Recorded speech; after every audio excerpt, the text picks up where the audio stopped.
사무엘상 17장 4절에서 7절까지 봉독합니다. 블레셋 사람들이 진영에서 싸움을 도두는 자가 왔는데 그의 이름은 골리앗이요 가드 사람이라. 그의 키는 6규빗 한 뼘이요 머리에는 놋 투구를 썼고 몸에는 비늘 갑옷을 입었으니 그 갑옷의 무게가 놋 5,000세겔이며 그의 다리에는 놋 각반을 쳤고 어깨 사이에는 놋 단창을 메었으니 그 창 자루는 배틀채 같고 창날은 철 600세겔이며 방패든 자가 앞서 행하더라. 아멘. 오늘 주실 말씀의 제목이 다윗과 골리앗입니다. 은혜 되시기 바랍니다. 그 제목이 다윗과 골리앗인데 별명으로 하나를 더 붙였는데 그 별명으로는 싸움의 기술.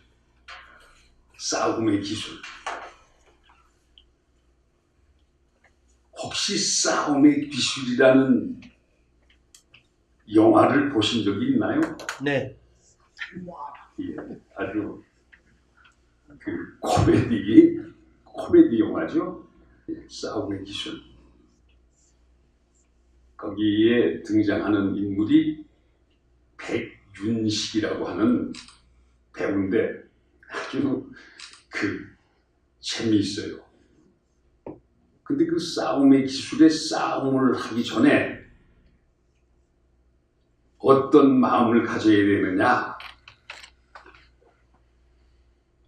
침착해야 된다. 아주 그 가르침이 무슨 유교에 나오는 공자님 말씀 같지 않아요? 싸움의 기술의 첫째, 침착해야 된다. 이렇게 얘기를 하고 있어요. 그 다음에 뭐라고 얘기냐면 깜이 있어야 된다. 내가 그걸 인터넷에 들어가서 찾아봤어요. 오늘 본문 말씀에 이 싸움의 달인이라고 하는 골리앗이라고 하는 사람이 나옵니다. 근데 이스라엘은 아주 위협적인 존재인데 이 이스라엘에게 싸움을 걸어왔습니다. 그 사람이야말로 싸움의 기술자입니다. 그 당대의 싸움의 기술자고서는 그 사람을 당할 사람이 없어요. 그 골리앗이라고 하는 그 이름 자체가 시비를 건다 라고 하는 뜻입니다. 그러니까 그 사람을 만나면 싸움을 피해 갈 수가 없어요. 이 사람이 말로 싸움의 기술자예요. 전투하는데 필요한 장비를 갖췄는데 신체적으로도 이 사람이 2m 30cm예요. 이 사람이 입는 갑옷이 여기 세겔로 따지자면 5,000세겔이에요. 5,000세겔. 1세겔이 11.4g이에요. 그럼 그가 입고 있는 그 갑옷의 무게만도 얼마나 무게가 나가는 거예요. 그가 가지고 있는 창의 무게가 600세겔이에요. 그러니 그가 무장한 것만으로 해도 누가 짊어지고 가기도 어려운 그런 무게의 안전장구와 무기를 가진 사람이에요. 근데 그는 싸움을 하는데 싸움 선수답게 그렇게 얘기를 합니다. 이스라엘을 향해서 사울을 향해서 그 뭐 볼 때처럼 싸울 거 뭐 있느냐? 그저 싸움 선수답게 네 측에서 하나 나오고 우리 측에 하나 나가서 겨루어서 이기면은 이긴 나라에 그저 복종하고 그렇게 사는 것이 어떻겠느냐? 우리가 지면은 우리가 그렇게 하고 너희가 지면 우리가 그렇게 하고 그렇게 승부를 갖자 제안을 합니다.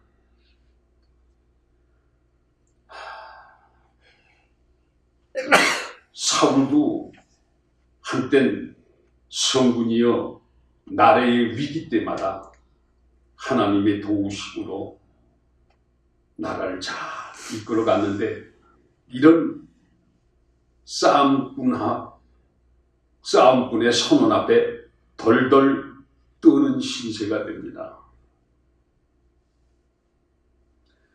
우리나라가 지금부터 한 130여 년 전에 미국 선교사가 들어왔습니다. 언더우드라고 하는 사람이랑 아펜셜레라는 사람이 들어와서 선교를 했습니다. 예수를 전했습니다. 병원도 짓고 학교도 세워서 무지한 한국 사람들을 일깨워 주었습니다.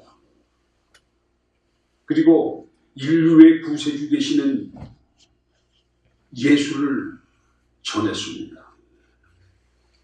한국 백성들은 그들의 가르침에 점차 깨어나서 예수가 누구인지를 아는 백성으로 서서히 변해갔습니다. 한국의 탁월한 지도자였던 이승만 박사도 그들이 세운 학교에 가서 공부를 하게 되어지고 그가 깨달은 예수 그리스도 덕분에 미국을 가서 공부를 하게 됩니다.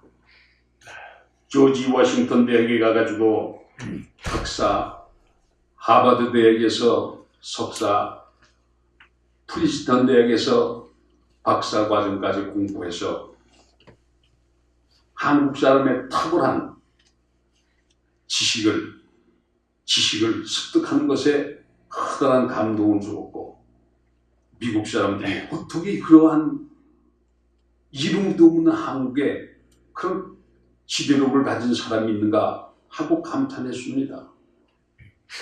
그러나 나라는 일제하에 합병되어지고 나라 없는 그러한 조선으로 전락해버렸습니다.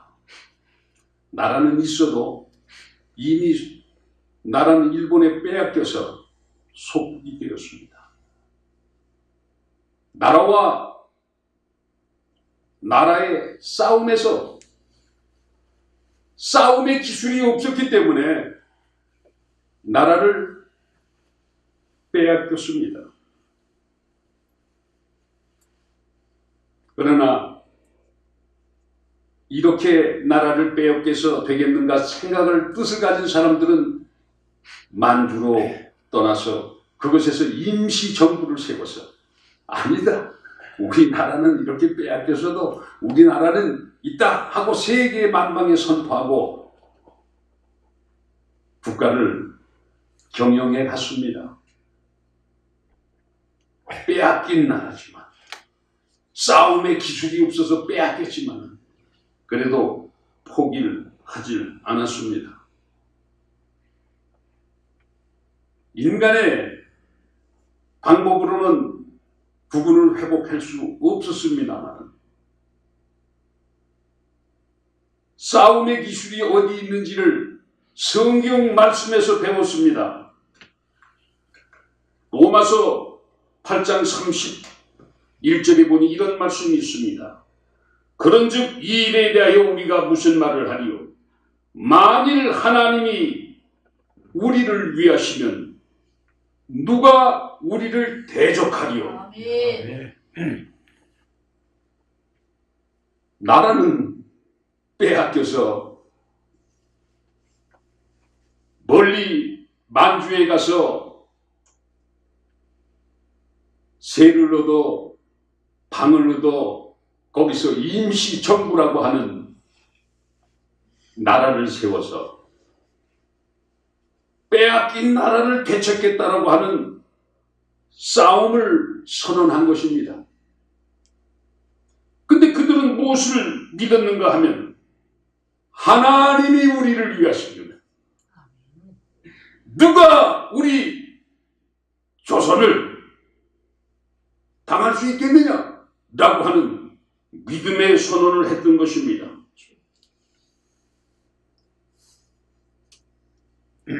여러분,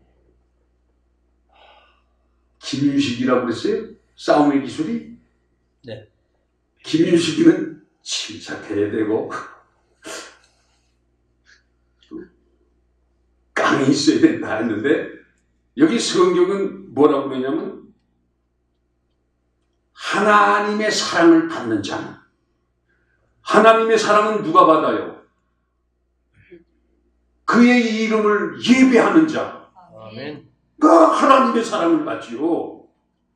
그러면은 그 싸움은 이긴다. 그럼 대적하는 자를 물리칠 수 있다 이거예요.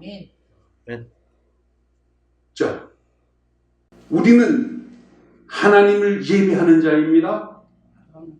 아멘. 하나님이 우리를 사랑하신단 말이에요. 아멘. 그럼 우리가 인생 여정 속에서 부딪혀오는 모든 사탄의 세력과 그 싸움에서 이긴다는 얘기예요? 진다는 얘기예요? 이긴다는 이야기예요. 아멘. 그러면 우리는 두려울 것이 없는 거예요. 아멘. 염려할 것이 없는 거예요. 아멘. 항상 기쁘고 하나님 앞에 영광 돌리며 감사할 것밖에 없다고 하는 것이 오늘 본문 말씀이 이야기하는 것입니다. 아멘. 35절에는 그렇게 말씀하고 있습니다. 누가 우리를 그리스도의 사랑에서 떠내리여 환난이나 곤고나 박해나 기근이나 적신이나 위험이냐 칼이냐 이 어떤 것도 우리를 위협할 수가 없고 그것이 우리를 위협할 수가 없고 그것에 의해서도 우리는 굴하지 않는다라고 얘기한 것을 성경은 우리에게 가르쳐주고 있다. 이것이 크리스찬의 싸움의 기본이라는 얘기예요. 하나님의 사랑으로 옷 입는 것. 그래서 오늘 이 말씀의 제목을 그리스도의 사랑과 하나님의 사랑이라 이렇게 이름을 한 거예요. 그리스도의 사랑 안에 있는 사람, 그 안에 있는 사람은 오늘 세상에 살면서 우리를 대적하는 세속적인 모든 문화권과 우리가 싸워서 넉넉히 이길 수 있는 그런 힘을 갖는다라고 하는 말씀입니다. 이게 우리 크리스천의 싸움의 기본 자세인 것입니다. 585장에 그런 찬송이 있습니다.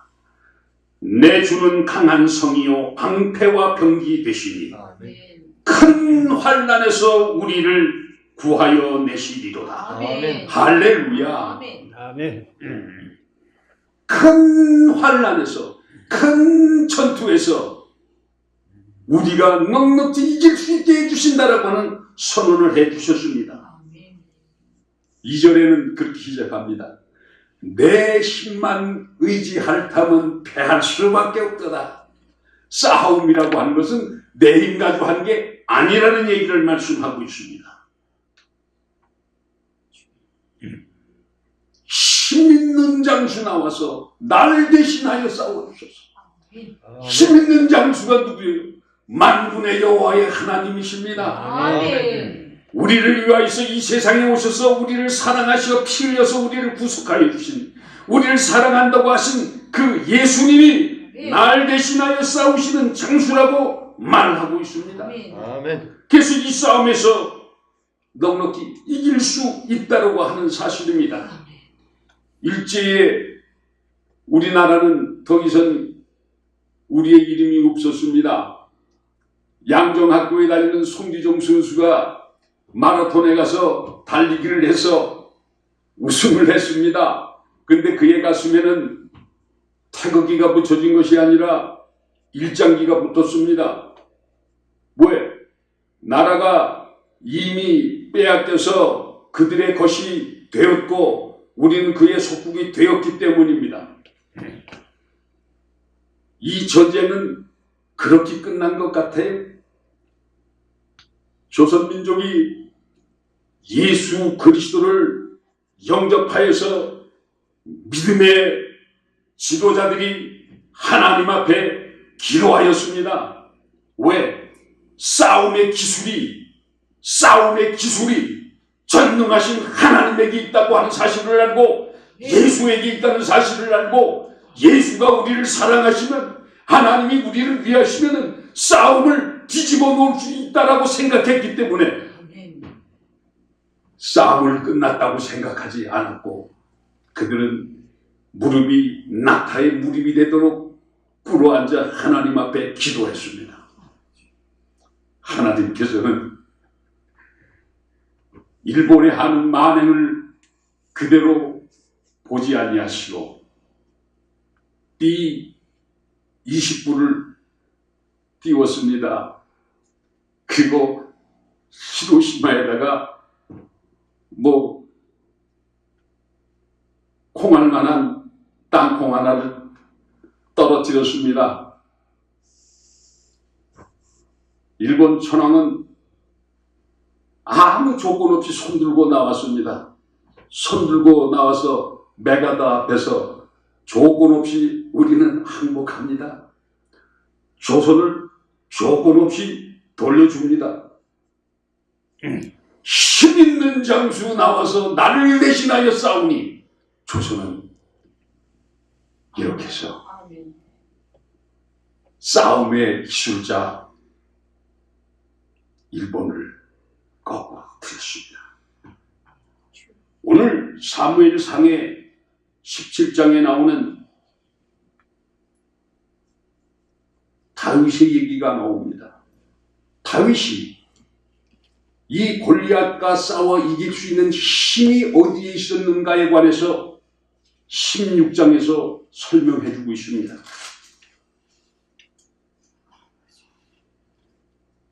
이 다윗은 사무엘에게 기름 부음을 받았습니다. 기름을 부음받고 사울의 대를 이어서 지도자가 될 것을 사울에 의해서 축복받고 약속받고 성령의 사람이 됐던 사실입니다.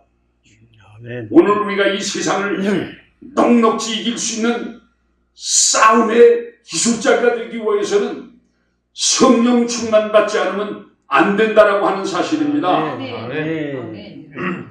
여러분, 우리 인간에게 스트레스를 많이 받고 이러면 무슨 병이 찾으면 암이라는 게 찾아옵니다. 근데 암이 자랄 수 있는 최고의 그 적정 온도가 35도 8분 미만일 때 찾아온다고 합니다. 그러니까 몸은 어떻게 되냐면 따뜻하게 보존되어야 이런 암에서부터 보호받을 수 있다고 하는 거죠. 물론 운동을 해서 체온을 올리는 것도 좋아하고 사우나 가서 체온을 올리는 것도 중요하지만은 우리 예수 믿는 사람들은 성령 충만함으로 체온을 올려야 모든 원수 마귀로부터 싸움에서 승리할 수 있다라고 하는 얘기가 됩니다. 아멘. 몸이 더워야. 성령 충만한 사람은 어때요? 우리가 하나님 앞에 열렬하게 찬송하면 어떻게? 마음이 뜨거워집니다. 아멘. 이런 심령으로 우리가 세상을 살게 됐을 때 사탄과 원수 마귀의 괴락으로부터 우리가 승리할 수 있다고 하는 사실입니다. 아멘. 여러분, 1990년 어떤 교회에서 순복음교회에서 교회를 졌는데 그린벨트에다가 졌습니다. 그린벨트에다 졌다고 하는 것은 그 교회가 헐릴 수밖에 없는 조건이 되는 것이지요. 그런데 하나님께서 그렇게 7억을 들여서 지면 안 되는 죄에 대해서는 7억을 그냥 버린 거예요. 그 7억으로 지인 교회 뜯는데도 돈이 많이 들어갈 거예요. 근데 이 사람들이 이렇게 하고서 하나님께 기도했더니 하나님께서 그 그린 벨트를 해제시켜줘가지고 그 순복음 교회가 든든히 서가는 교회가 됐다고 합니다. 또 전주에서는 어떤 일이 있었냐면 하나님의 교회를 짓는데 여러 가지 어려움 속에서 교회를 짓다 보니까 빚이 굉장히 많아진 거예요. 근데 그 교회 집사님 한 분이 하나님 앞에 기도를 하던 중에 산에 인삼을 캐러 가라고 하는 그런 감동이 왔대요. 그래서 이 집사님이 산에 인삼을 캐러 갔대요. 가가지고 산삼 8뿌리를 캤대요. 8뿌리를. 그래서 그것 가지고 그 교회 빚을 다 갚았다는 얘기가 있습니다. 우리 사람으로서는 상식으로는 생각할 수 없는 일들이 믿는 이들의 삶을 통하여서 세상과 싸워 이길 수 있는 좋은 도구로서 하나님께서는 이용하여 주신다라고 하는 것을 성경을 통해서 우리는 찾아볼 수가 있습니다. 마태복음 11장 29절 이하에는 그렇게 말씀하겠습니다. 나는 마음이 온유하고 겸손하니 나의 멍에를 메고 내게 배우라. 그리하면 너희 마음에 힘을 얻으리라. 김인식이가 싸움의 기술에서 먼저 어떡하라고요? 첫째 뭐라고 그랬어요? 마음을 침착해라. 근데 여기 답이 있네요. 오늘 마태복음 11장 29절에 내가 마음이 온유한 사람이다. 침착한 사람이다. 그러므로 내게 와서 내 멍에를 메고 내게 배우라. 그리하면 너희 마음에 격동이 일어날 만한 그런 정황이라 할지라도 내 마음이 침착한 마음이 될 것이다. 마음이 힘을 누리게 될 것이다. 그리고 내가 매라고 한 그 멍에는 그 쉽고 가벼운 거다 말이야. 그 멍에를 네가 메고 나를 따르면은 내 삶에 도전되어 오는 모든 싸움에서 넉넉히 이길 수 있다. 라고 하는 것을 교훈해 주고 있는 것입니다. 여러분, 남산의 남대문 경찰서에서 이렇게 올라가다 보면 거기 큰 호텔, 힐튼 호텔이 있습니다. 힐튼 호텔의 창업자가 누구냐면 힐튼이라고 하는 사람이에요. 이 사람은 본래 호텔에서 뭘 하던 사람이냐면 벨보이였어요. 그러면 만약에 11층 엄규장이라고 하는 손님이 프론트 데스크에다가 뭘 부탁했어요. 그럼 심부름꾼이 와서 눌러서 손님 뭐를 청하시지 않았습니까? 하고 서비스를 하는, 손님 오면 가방 같은 거를 들어서 방까지 안내하는 벨보이였습니다. 근데 이 사람이 어머니를 기도하는 분이었어요. 그리고 힐턴도 신앙하는 사람이었어요. 그래서 그렇게 어려운 지경에 있으면서도 하나님 앞에 11조를 드리는 그런 성실한 하나님의 사람이었어요. 근데 벨보이를 하면서도 팁을 주면 팁을 받은 것에서 10분의 1을 떼서 11조를 드리면서 신앙생활을 하고 우리 어머니의 기도가 나로 크게 될 인물이라고 했던 대로 되실 거다라고 하는 믿음을 가지고 그런 인생의 전쟁터에 선 거예요. 이번 힐튼 호텔이 세계에 이 사람이 처음으로 호텔 체인망을 조직한 사람입니다. 언제 어디서부터 출발해가지고 벨보에서부터 출발했죠. 그래서 그분이 호텔 왕이 된 것입니다. 그래서 그는 그렇게 성공한 호텔 사업가로서 성공한 그 원동력이 나의 어머님이 기도해 주셨고 내가 벨보이 할 때부터도 호텔 사장이라는 것을 생각하면서 했고 그렇게 기도했고 하나님 앞에 약속된 11조를 드리며 헌금을 드린 것을 통해서 내가 호텔 왕이 됐다라고 그는 고백을 하는 겁니다. 아멘. 여러분 11조 하는 거 하나님이 여러분 속여먹고 알겨먹으려고 한 거겠어요? 우리를 하나님의 사랑 아멘. 채울 하고 그 안에서 쉼을 얻게 하며 아멘. 넉넉한 마음을 갖게 하는 아멘. 그런 것을 축복하시기 위해서 주신 것인데 우리가 이것을 아이고 하나님도 얌체지 나 같은 것을 알겨먹으려고 그러네. 그게 넉넉한 마음입니까? 그게 성공하는 마음입니까? 아니지. 무슨 직업을 알아야 돼.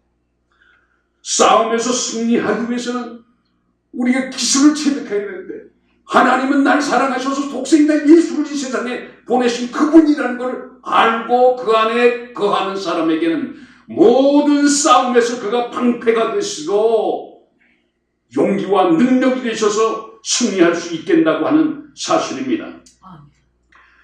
코닥 필름 사장이 조지 이스터만이라고 하는 사람입니다. 이 사람은 헐리우드 명상의 거리 가면 이렇게 별을 이렇게 그려져 있는데 거기 명예의 전당에 이름이 있는 사람입니다. 근데 이 사람은 전쟁이 끝난 후에 취직을 하러 갔는데 전쟁 끝나고 한참 어려울 때니까 취직 자리에서 일이 없었어요. 그래서 은행에 가서 취직을 하려다가 그저 쫓겨나고 떠돌이 생활을 했습니다. 그러면서 그는 기도를 했습니다. 하나님, 나를 축복해 주시옵소서. 간절히 기도했어요. 그래서 그는 시편 28편 7절에 있는 말씀, 여호와는 나의 힘이시오 방패시니 내가 여호와를 의지하나이다. 아멘.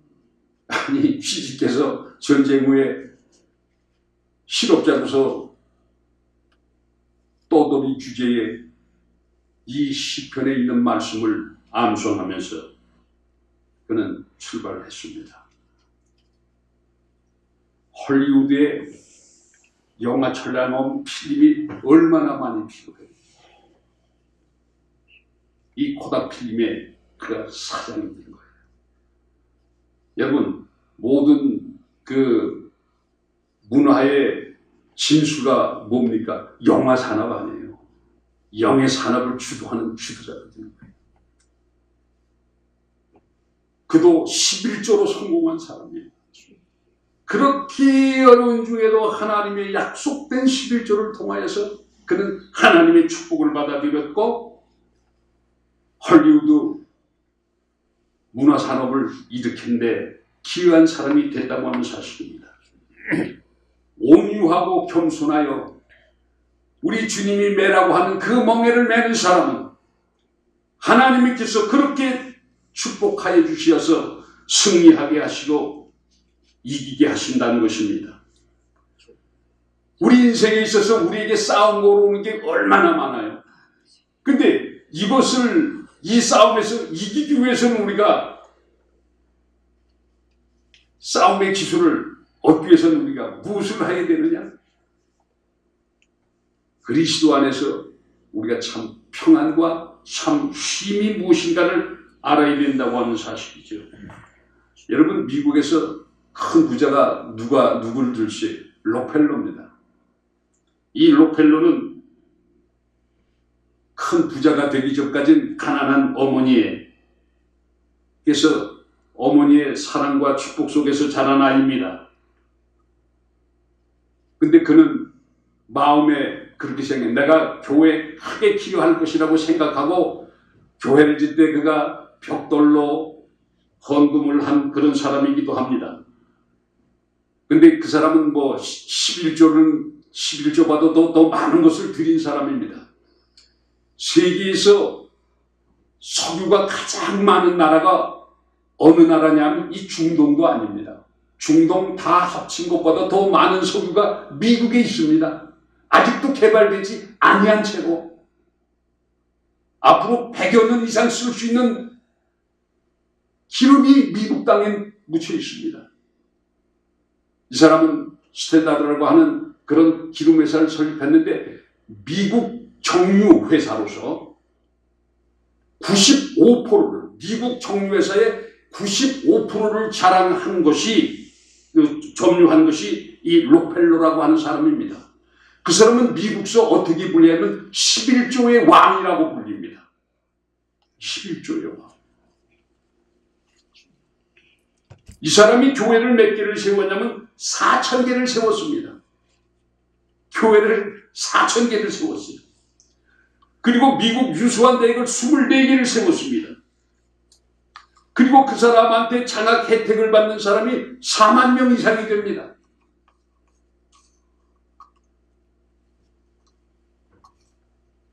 그 사람은 내가 이렇게 사업으로 성공할 수 있고 축복받을 수 있었던 것은 하나님께서 내게 베풀어 주신 은혜인데 내가 그 하나님 앞에 그 은혜에 답한 것은 내가 수입의 10분의 1을 하나님 앞에 구걸해야 되는 것이라고 말하고 있는 것입니다. 그래서 11조의 비결은 내가 이 세상을 성공적으로 살아가는 원동력이라고 한다는 사실을 록펠러는 강조하고 얘기를 하고 있습니다. 그분은 이거 알고 먹는 목사가 아니에요. 목사는 그걸 혹시 알고 먹기 위해서 11조를 하라고 했는지 모르지만 록펠러는 그런 건 아니에요. 우리가 깨달아야 할 것을 깨달아야 된다고 합니다. 성령 받으면 하나님 것을 구별하여 하나님 앞에 드릴 줄 아는 사람이 됩니다. 성령 받지 못하면 하나님 것이 무엇인지 내 것이 무엇인지를 분별 못하는 어리석음으로 전락할 수밖에 없습니다. 성령 받아야 우리는 힘을 얻습니다. 사탄과 싸워 이길 수 있습니다. 악과 싸워 이길 수 있습니다. 각종 불행과 싸워서 이길 수 있습니다. 골리앗같이 싸움을 청해오는 것과 싸워서 이길 수 있는 사람이 된다고 하는 것입니다. 사랑하시는 여러분들, 우리는 거룩한 하나님의 자녀입니다. 하나님의 자녀는 모든 싸움에서 이길 수 있는 충분한 조건들을 하나님께서는 갖춰주신다라고 하는 사실입니다. 그것이 6.25는 어떤 싸움이었습니까? 이길 수 있는 싸움이 아니었습니다. 이미 낙동강 밑에까지 밀려가는 그러한 불행스러운 싸움이었습니다만 하나님께서 기도하는 백성들의 기도를 들어주신 것입니다. 여러분, 공산주의의 흉악한 그 계략을 하나님께서는 멈추게 하시고 그들을 패하게 하시고 다시 물러가게 하신 것이 목사님들과 장로님들의 기도였습니다. 부산에 흩어져 있는 모든 목사님과 장로님들을 이승만 대통령이 한 곳에 다 모여서 기도하기를 부탁드렸습니다. 그래서 흩어져 있는 목사님들, 장로님들이 부산에 모여가지고 그들이 모여서 하나님 앞에 뜨겁게 기도했어요. 왜? 낙동강만 넘으면 이제 끝나는 거예요. 근데 그 위기 때 이승만 대통령이 우리 기도해야 됩니다. 그래서 모여서 하나님 앞에 기도하고 하나님께서 인천을 메가돈을 통해서 끊게 하시고 혼비백산 다 도망가 버리게 하는 그런 역사를 이루신 거예요. 그러니까 전략 속에 누가 있었어요? 하나님이 함께. 그렇습니다. 오늘 우리 인생의 전략 속에 내가 있잖아요. 근데 찬송가 내 힘만 의지할다면 패할 수밖에 없더라. 우리의 현 이치를 잘 얘기해 주기는 거 아니에요? 내가 패할 수밖에 없다. 힘 있는 장수 나와서 나 대신하여서 이 전쟁을 이끌어 주시옵소서. 기도하게 되실 때 우리는 골리앗을 물리칠 수 있는 다윗이 될 수 있다고 하는 사실입니다. 오늘 말씀의 제목 싸움의 기술. 예수의 사랑으로, 하나님의 사랑으로 인생 전쟁터에서 승리하신 여러분이 되시길 주님의 이름으로 축원합니다. 참 좋으신 하나님의 은혜를 진심으로 감사드립니다. 사탄의 쾌계가 도처에 도사리고 있는데 이것을 내 힘으로, 내 제조로, 내 경험으로 이겨보겠다고 생각하며 살았던 인생입니다. 불쌍히 여겨주시어서 하나님의 말씀으로 돌아올 수 있게 하시어 승리하는 인생을 사는 저희들 나에게 축복하옵소서. 감사하며 예수님의 이름으로 기도하옵나이다. 아멘.